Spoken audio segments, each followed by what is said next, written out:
Welcome back, vampires, witches, and humans of all ages. Thank you for joining me. Once again, this is Raves and Rants with a mad fool, or of a mad fool. Well, I am the mad fool, so. I like this one the best, though.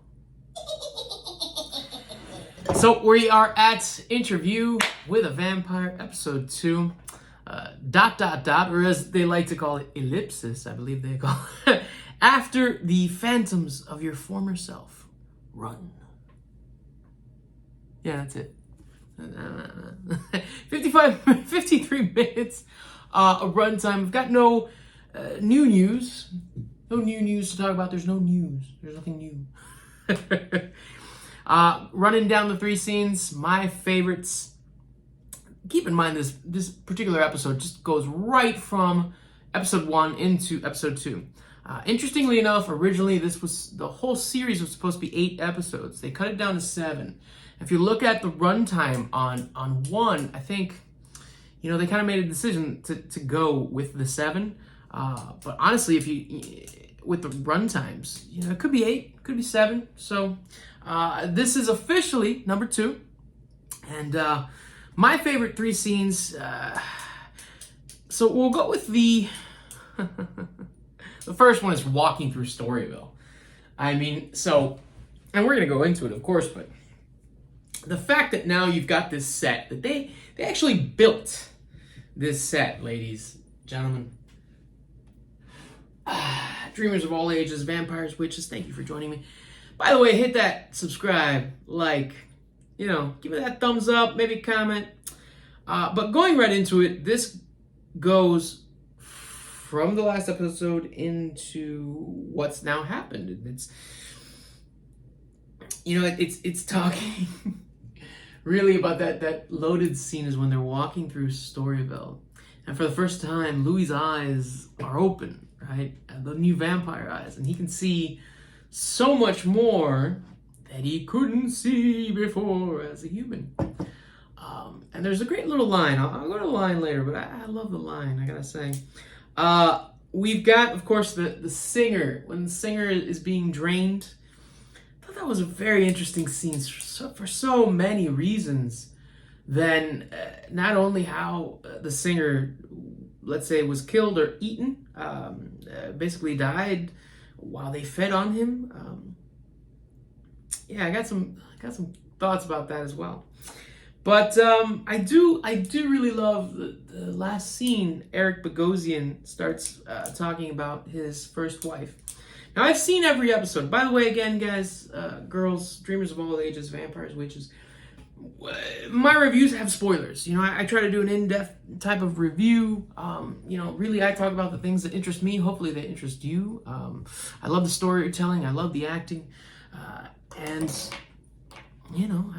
I love this stuff. I really do.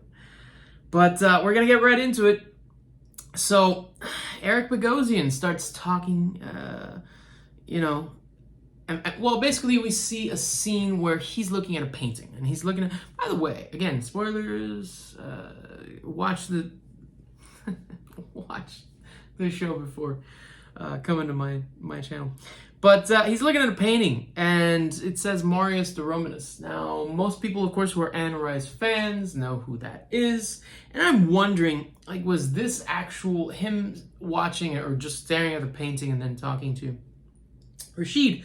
Was this a surprise? Was this kind of like a foreshadowing to the surprise? Were the people that have read the books able to pick up on this and go, wait, what's going on? There's something more. There's something here. But then we of course know that Louis is going to join us in the dinner, in the dining room at the dinner table. By the way, amazing dining room. Wow, that is sick, sick. The ceiling, the lights. Great architecture. I do love architecture as well. I love old buildings. I love, I actually like more than anything mid-century modern. I love mid-century modern, but. 7-course meal? No, it's I would say it's a 13-course meal, which leads me to believe, wow, they live very well. That's some good living if you can afford a 12-course meal. But yeah, he's hosting a guest. Louis hosting a guest, and a lot of courses, yes, Mr. Dupont de Lac will be joining you for the 7th. 7th?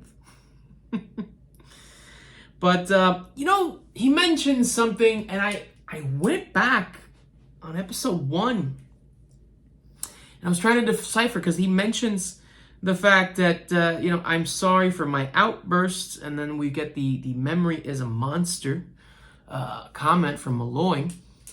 But I'm trying to figure out which outburst was it. Louis' outbursts are so Louis. I can't tell which is an outburst or which is Louis just being Louis, because, well, that's who he is. That's what I see.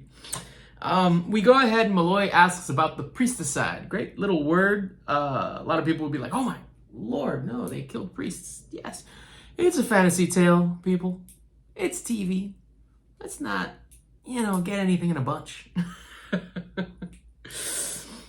But he definitely lives well if he's having 12-course meals. And he's having a lot of stuff. A lot of variety. So we move directly into the story, which Louis says, he starts telling what's happening. Basically, he's dying. Looks to me like Lestat is very calm. He's calm, cool, collected. He's taking the priests. He's dumping them in. He's got no problem. He's got no pain. He's got no nothing. And he seems very happy. He has little sense of what's going on with Louis, because, he's yapping about and explaining things, but he wants to talk and he wants to say stuff. And of course, he had to instruct Louis not to take that dead blood, which is very, very important. But Louis dying, and the lights don't go out. See, the vampire, when he gets made, he gets killed. But the lights don't go out. They don't go dark. No, everything gets brighter. All the lights, all the little things that normally you can't tell, just brighten up everything. I loved this. And keep in mind, of course, it's from the books. And I know that, again, I didn't read the books, but I saw the movie, so I know it's from the books. Has to be. But he's very calm, cool, collected. He's there looking. Lights turn on, and he sees the world,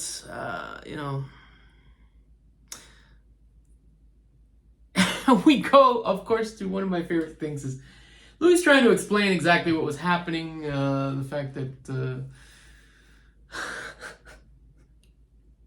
they mention, of course, drugs. But I do love the way Molloy just screams out, "You were loaded!" Louis like, beyond articulation. Beyond articulation. That first night is just like, wow. Where am I? What are we doing? But then they proceed right into the hunting, which of course now Lestat is teaching his fledgling. A word that's been used a couple of times, but he's teaching him. And one of the things that I found interesting is that while hunting, Lestat is the one that says, restraint is your most powerful weapon. Wow. Okay, restraint. The fact that he just said that tells me something about Lestat. Something that sometimes, again, doesn't make sense about the character. And we go into this between the books and this and that. But yeah, it's telling. It's very telling. Then they run into the most boring salesman that I have ever seen, I've ever heard. I mean, he's telling a horse story about the daughter. Next thing you know, Louis is like, sugar. Louis is so hungry. He's just like, when can I eat him? So, Lestat, by the way, is, and I don't understand how this whole mind, even after watching the 7 episodes, someone please, if you can, comment to me, because I understand now, and they go into it, that after the Maker turns his vampires, fledgling, they can now not read each other's minds, so they can keep things to themselves. However, Lestat, no matter what, is always able to beam things into Louis' mind. No? I mean, they just did. That's what he just did.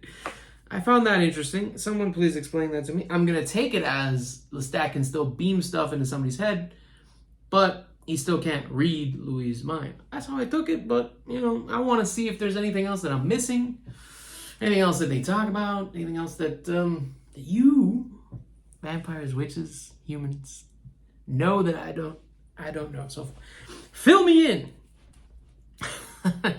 That's not a good way to put it. So it looks like dinner time, you know. He's like a child when he goes and bites his first person. To which point Lestat literally needs to tell him, "Don't bite the blood, suck it. Suck the blood, Louis." Oh, the blood. And then, of course, they need that new rug. The second bite is a little bit bitter. Now, this is actually one of the reasons I named my episode "The First Bite is the Sweetest." I thought, of course, the first bite being the sweetest would be Lestat's blood. That was the sweet part. But no, this new meal looks a little bit bitter, tastes a little bit bitter. And Lestat tells him that. Now, Louis, of course, does not want to listen to anything. Lestat's trying to tell him something. He's very calm, cool, collected. This doesn't go well with Louis because he's having a freak out. He's panicking. He really is. He goes out. He's like, "I got to do this. I got to do that." Guy, listen. No, you don't. No, you don't. He goes out into the sun, of course. He does not stay out there for long. There's a wonderful scene with milk. It's fantastic. Of course, those of you, I mean, he basically pours the milk trying to refresh himself from the burns, you know. Then we get him going back. He's at the town home. Lestat's taking him through a couple of ins and outs. He starts taking his clothes off. Lestat's, again, very calm, cool, collected, smirk on his face. Very fit, by the way. Sam Reed. Wow, dude. Wow.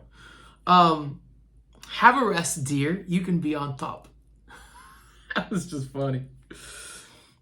So, of course, we get the line by Louis about how everything was done in one night. In one night, you know, I was a killer, and I was dead, and then suddenly I was a vampire, and then suddenly I'm with Lestat, and I'm coming out, and then the killing, and all this whole thing.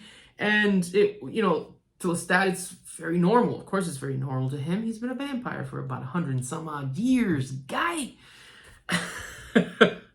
And it is. It's very normal to him. For Louis, not so much. There were a lot of firsts. Molloy brings up the fact that, or not the fact, but plenty queer Seamus that would be like, what are you talking about?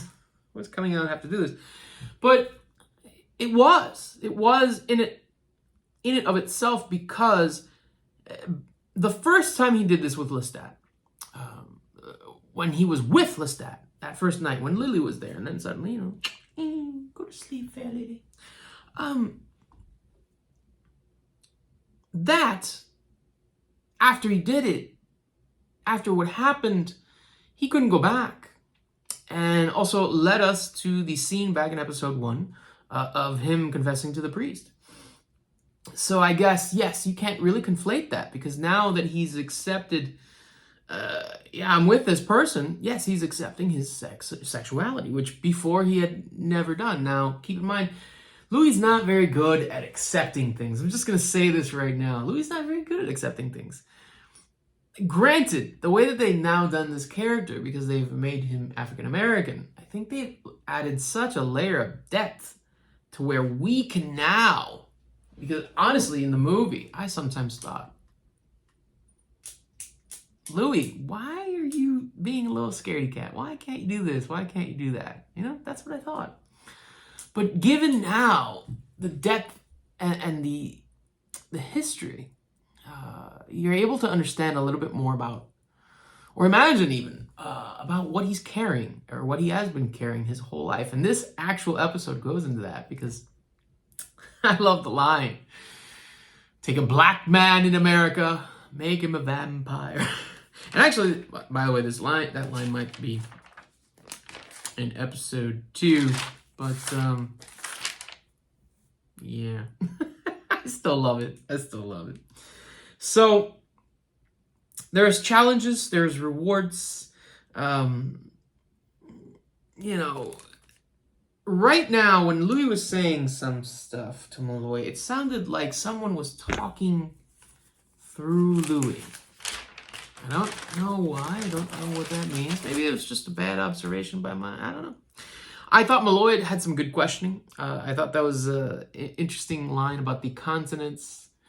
I have English consonants to thank for this beautiful jaw. And actually, Sam Reed, it's a pretty good jaw. I want to have that jaw. I really do.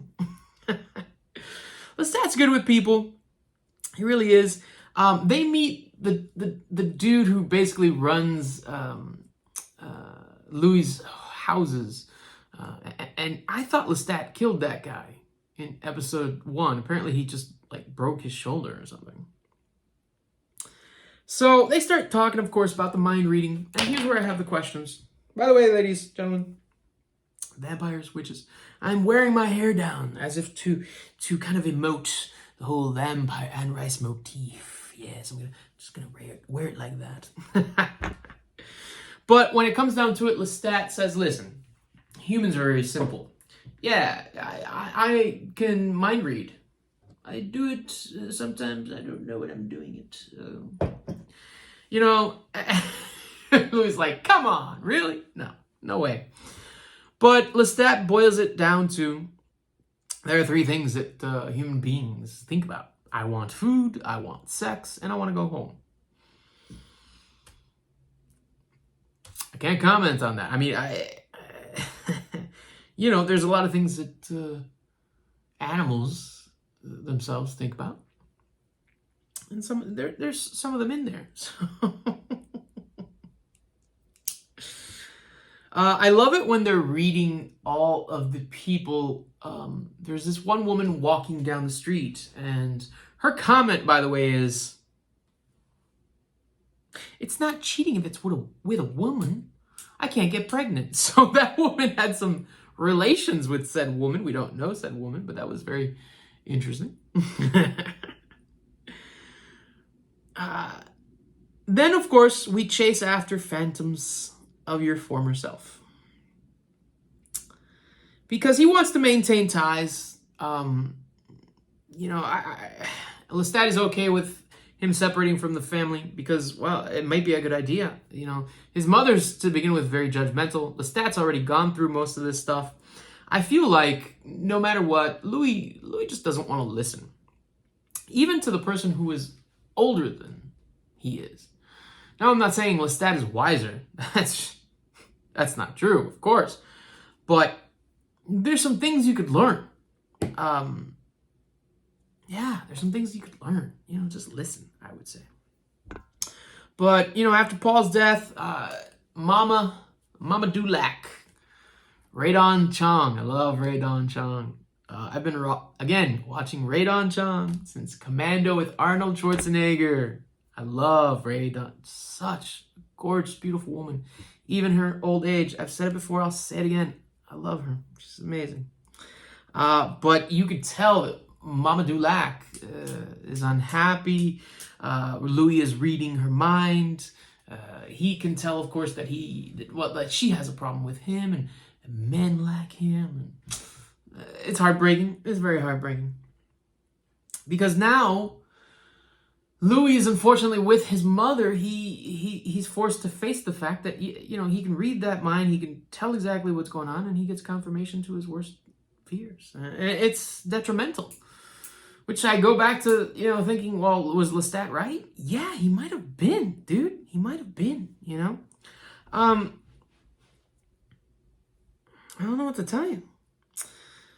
After Paul's death, everything went bad. Then we get, you know, Grace. We get that little scene with Grace. Hey, you're going to have some babies. This is for the babies. Take this money for the babies. She's like, no, I can't. But hey, Levi is not a good business person like you. So yeah, I'm going to take it. Then, of course, oh man, the balconies, which, yeah.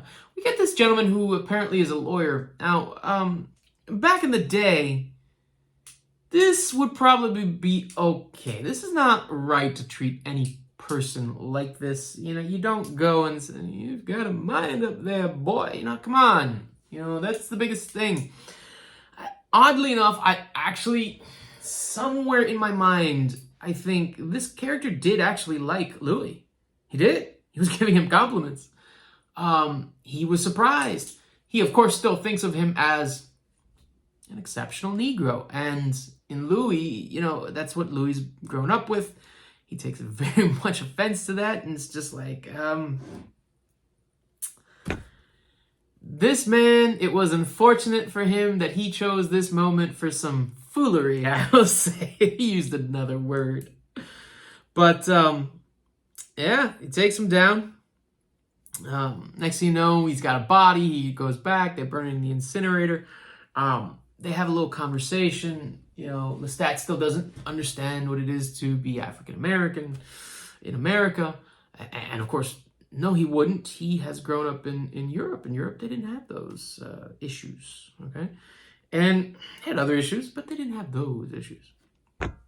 So when you think about it, you know, he starts asking, you know, white, black, gay, not gay, and Lestat says, non-discriminating. Non-discriminating. Lestat likes to enjoy himself, you know? He does. I have no idea what he said in French. And then, of course, we cut to the scene where they're both in their coffins, and now Louis has a coffin, they're side by side. You know, it's a marriage. It's a relationship. They're husband and husband. They're living together. This is what happened, guy, you know? And he does say, and I love this line, that I would have killed him. You know, I would have killed him myself if I heard him insult you. And he means it, you know? Lestat, if the one thing that we cannot deny, in my opinion, about Lestat, is that he loves Louis. I mean, he loves Louis. He has picked Louis. He has chosen Louis. He wants Louis. He needs Louis. Probably not the best idea in a relationship to need someone, but listen, he does. And so I believe very much so that I'm sorry. Hey, Siri just said I'm sorry. That's interesting. Oh, boy. I've totally forgotten my soundboard. We're 22 minutes in. I haven't been using it. Oh, I hope you guys like this. I apologize if you don't. Once again, if you do, please hit that like, subscribe. Raves and rants of a mad fool, and I am just a mad fool. Thank you for your time. We're gonna move right quickly here because they're having some dinner. You know, honestly, actually, what happens is they start.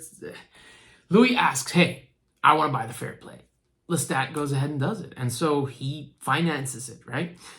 Louis takes the fair play, makes it the Azalea Saloon, makes a mountain of money in about 4 to 5 years to retire and bury himself like a pharaoh. Okay, I like it. But he, in those years, had not visited home that much. So he visits home. It's been a long time. He's talking to Grace. He's like, you know my situation. What is your situation exactly? Are you trying to talk about the situation that you're living with a man and you don't want it to be known? Or is it the fact that you're trying to say, hey, this man keeps me and I can't go out a lot? I didn't, honestly, off that one line, I can't tell what he's saying. I can't. And I'm wondering if there's a reason for that. But yeah, then we go to, it's 2000 and we cut to Molloy and they're talking about everything that's happened. Apparently one vampire is talking about the Great Conversion. Makes me think about the movie Daybreakers. Conversion's not a good thing for vampires. It really is not. Because no matter what, you lose your food source, man. What are you gonna do without food? We meet Damek, and Damek is like, hey, seriously, that's what he says. Louis is chomping on his neck, and Louis is very formal. Hello, Damek. Chomping on his neck, sucking on the blood, and Damek's like, hi, go to Kite Beach. Would you like Kite Beach? Don't understand what that meant. Someone tell me. So it looks like there was a problem, of course. Did you eat the baby? When he was at Grace's, he meets the baby. We don't know if he eats the baby. Meet the baby, eat the baby. Molloy is pushing him. Did you eat the baby? Did you eat the baby? Hey, let me make this clear. Let me make this completely clear. I have not killed anyone since 2000. All right, good on you. It's been 22 years. You know what I want to know? Who was the last person that you killed? I would love to know that.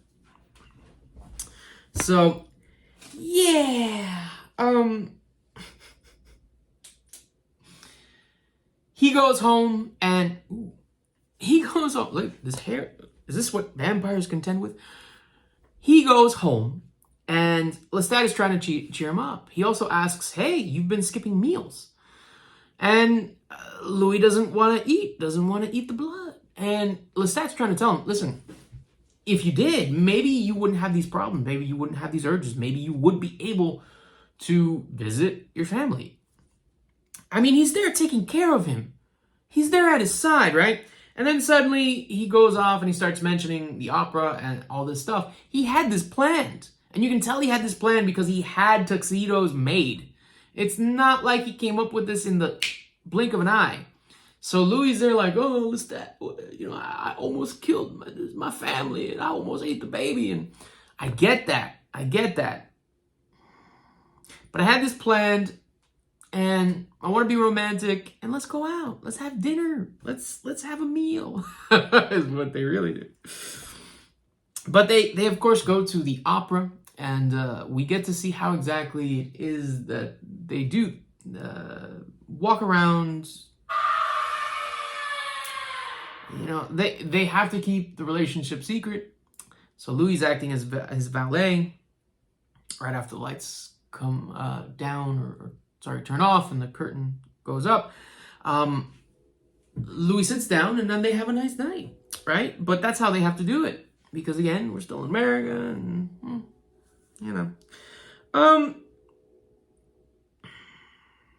It seems that he's sharing. Like they actually talk about the vampires, and he says the 100. He makes the nice comment about the 101. It looks like it sounds like he was sharing. And of course, Louis says, "Oh, but the night got ruined, and this and that with the notes." Okay, so. I get that Lestat now, the night is ruined, or it seems ruined because he's angry.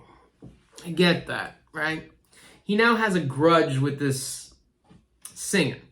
But this singer, in my opinion, Louis, you have to remember, you are a vampire. You're gonna eat. You gotta eat. Everybody's gotta eat, all right? And he has a problem with, in my opinion, how Lestat plays with his food. That's what you really have a problem with. How Lestat is playing with his food. I mean, again, you cling to this humanity thing. I get that. But this man is already dead. You know that. There's nothing you could do. There's nothing you could say. Why are you commenting on how he eats? Why does it matter to you? He comes back at you, at Louis. Lestat comes back at Louis, and he screams it. I don't ask you to do this stuff. I don't ask you to play with. But hey, you could do it a couple of times. I think that's warranted, wouldn't you say? I mean, I think so. And then, of course, Louis goes on to say to Molloy, well, he had this power over me, and, next thing you know, what I didn't know back then that I know now is that Lestat was a bit of an artist when it came to death. And, I gotta almost agree. Listen, I am a human being. I am not a vampire. I'm not a witch. But this is a fantasy series. Guys, gals, this is not real, right? This is a story. And the writing is wonderful, and we need to have this kind of story unfold. And there's a lot, again, that they show you and a lot that is said. I'll leave it at that. But Louis goes ahead and eats anyway. Then we cut to the last scene, which is one of my favorites. Molloy is talking about his first wife. And he mentions the eyebrow, the fact that she used to dye it. The fact that she, in my opinion, didn't like that about herself, but he loved it. He loved her so much that he loved the things about herself that she didn't. There's something very sad about that. And I think there's a moment where Molloy and Louis connect, and that's part of it. I think it's very universal. So, but yeah, I think that's it. Well, I've got you at 30 minutes. Why are you still watching me? Thank you if you are. Thank you. Please comment. Please give me those whispers. Please give me that feedback. Tell me what I'm doing that you like or that you don't like. And as always, thank you for joining me. I'm the Mad Fool. Subscribe to my channel. Hit that like button. And thank you for sharing time. Have a wonderful night.